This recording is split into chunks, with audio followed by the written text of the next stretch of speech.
Hello mga ka-farmers. Ay kain tayo mga ka-farmers ng tanghalian.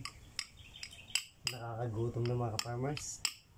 Meron na nga pala ako ditong isda na galunggong na prito.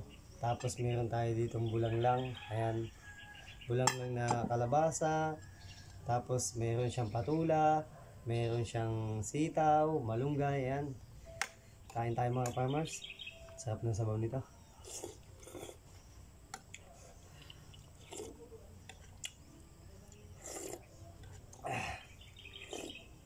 Napakasarap. Talagang fresh na fresh ang gulay. Kapag fresh na fresh ang gulay mga ka-farmers, talagang manamis-namis, di ba?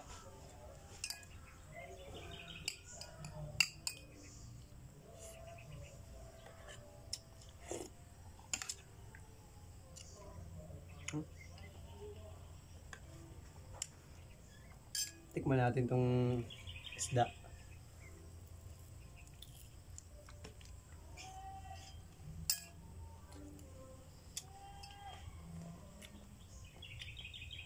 Masarap.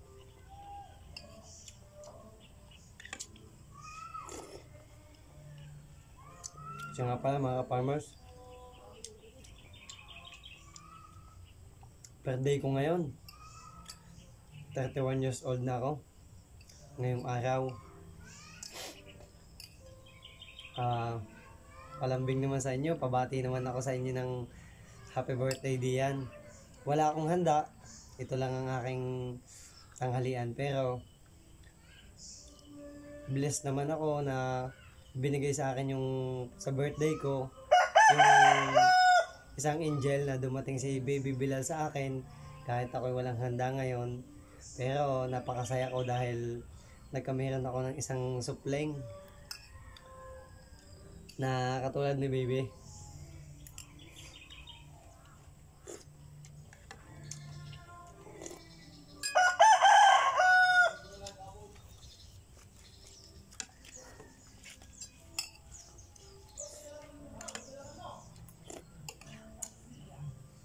Napakasarap mga farmers ng bulanglang. Di yung mga sariyayahin mga farmers. Napakasarap niya magluto ng bulanglang.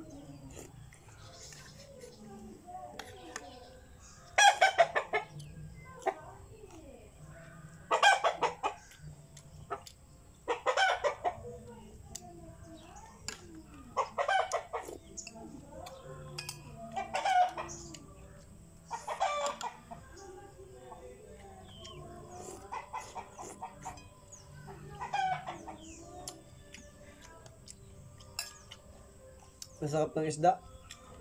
Malinamnam talaga. Dahil fresh na fresh to.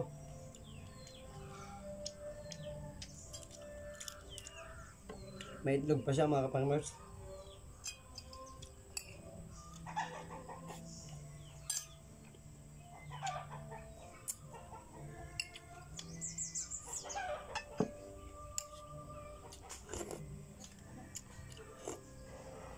Alam nyo, ito yung pinakang the best. Yung sariwang gulay at manamis-namis siya. Papapadami ka talaga na kain. Sa bulanglang, lagyan mo lang ng luya, okay na.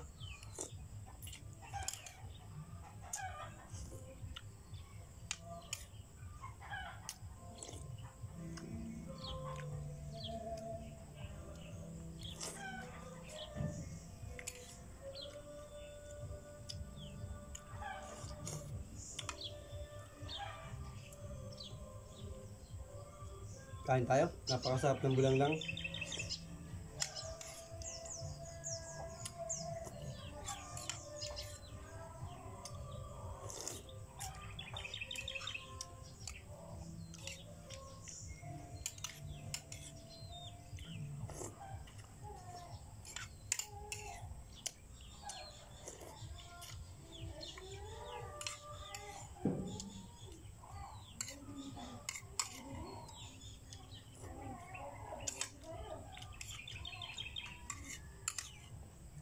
Malapit na maubos.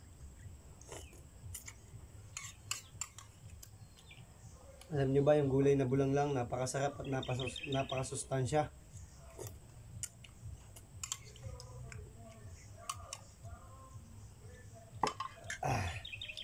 tayo nito.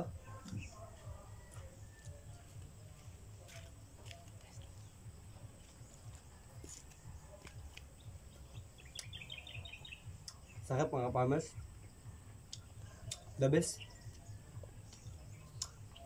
I hope you enjoyed this video. Salamat and have a nice day sa inyo lahat. Thank you.